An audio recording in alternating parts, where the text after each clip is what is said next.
तो कैसे हैं दोस्तों, हम आ चुके हैं एक और नई कहानी के साथ। तो बिना किसी देरी के आइए शुरू करते हैं कहानी। और अगर पहली बार आप हमारे चैनल पे आए हैं तो चैनल को सब्सक्राइब जरूर कर देना।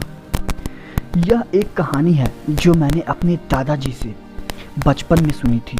यह एकदम सच्ची घटना है दोस्तों। मैं रायगढ़ के एक गांव में रहता हूं।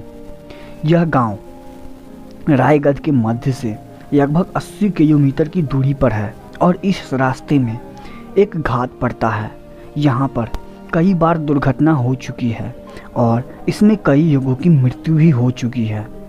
एक बार की बात है जब मेरे दादाजी अपने वाहन से मेरे पिताजी के साथ रायगढ़ से अपने गांव आ रहे थे।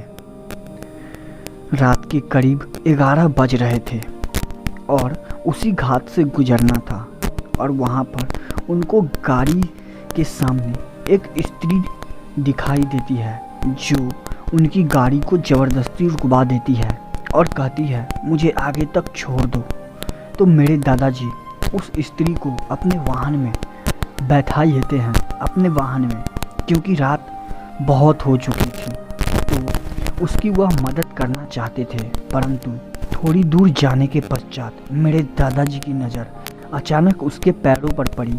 उसके पैरों को देखकर दादाजी की तो सांसें रुक गई। उनकी धड़कनें तेज हो चुकी थी क्योंकि उसके तो पैर ही उलटे थे। और जब यह बात इशारों में मेरे दादाजी को बताते हैं तो वह उन्हें इशारों में चुप रहने को कहते हैं और सबको पता चल जाता है कि उसके साथ में कोई भी स्त्री नहीं है। वह एक शक्ति है जो उनके साथ कुछ भी कर सकता है, जिसका अंदाज़ा इन सभी में से किसी को भी नहीं है। वो सब मन ही मन बहुत ज़्यादा डर जाते हैं, परंतु अपने डर पर काबू रखते हैं और किसी तरीके से खुद को संभाल कर रखते हैं और मन ही मन गायत्री मंत्र का जाप करने लगते हैं और चुपचाप उसके साथ जाते हैं। उसके साथ कुछ दूर जाने के पश्चात जैसे ही वह घाट खत्म होती है, वह स्त्री गाड़ी रोकने को कहती है और चुपचाप उतरकर गाड़ी से निकल जाती है। दादाजी भी गाड़ी को रोक देते हैं और उस स्त्री को उतर जाने को कहते हैं। वह भी कुछ नहीं कहती और चुपचाप उतरकर निकल जाती है। गाड़ी थोड़ी दूर जाने के बाद गाड़ी में लगे मिरर के द्वारा जब उस स्त्री को देखने की कोशिश करते हैं तब तक वह गायब हो जाती है। दोस्तों, यह कहानी आप सभी को कैसे लगी नीचे कमेंट में ज़रूर बताइएगा। और अगर आपके पास भी कोई ऐसी कहानी है और चाहते हैं कि उसे मैं अपनी आवाज़ दूं, अपने चैनल पे डालूं, तो नीचे कमेंट में ज़रूर लिख दीजिए। तो आइए हम एक और नई कहानी शुरू करते हैं। भूत प्रेत की कहानियाँ हम अपने बचपन से ही सुनते चले आते हैं। यह कहानियाँ अपने दादा दादी या फिर नाना नानी से ज़रूर सुनते हैं। दोस्तों, यह कहानी मेवाड़ अस्पताल की है। उसमें भूत होने का दावा किया जाता है।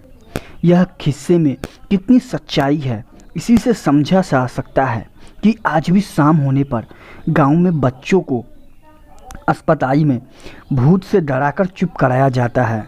जी हाँ, वहाँ के लोगों को इसमें गांव के लोगों को रात काटना कितनी मुश्किलें हो जाती है कोई भी नहीं समझ सकता। तो आइए शुरू करते हैं।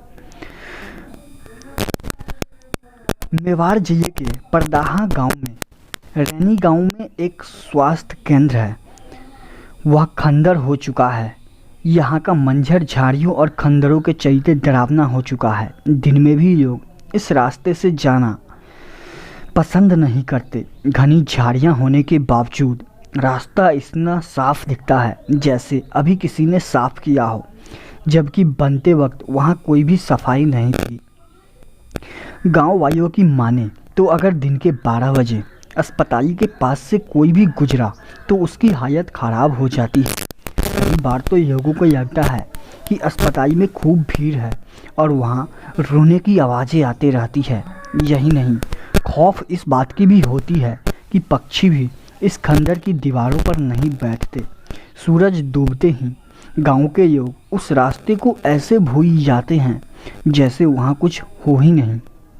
उन्हें हर समय इस बात का डर लगा रहता है कि किसी भूत का साया न पड़ जाए। रैनी गांव के लोग ऐसे ही रहते हैं। यह भी दावा किया जाता है कि आधी रात के समय वहां रोने की आवाज़ें आती हैं। आवाज़ों को सुनकर ऐसा लगता है जैसे किसी ने पिघला हुआ शीशा कान में डाल दिया हो। तो होते ही गांव के लोग सिर्फ यही इंतज़ार करते रहते हैं कि किसी तरह यह रात कट जाए और सुबह हो, क्योंकि उन्हें गांव की रात डराती है। वह रात में दहशत में रहते हैं।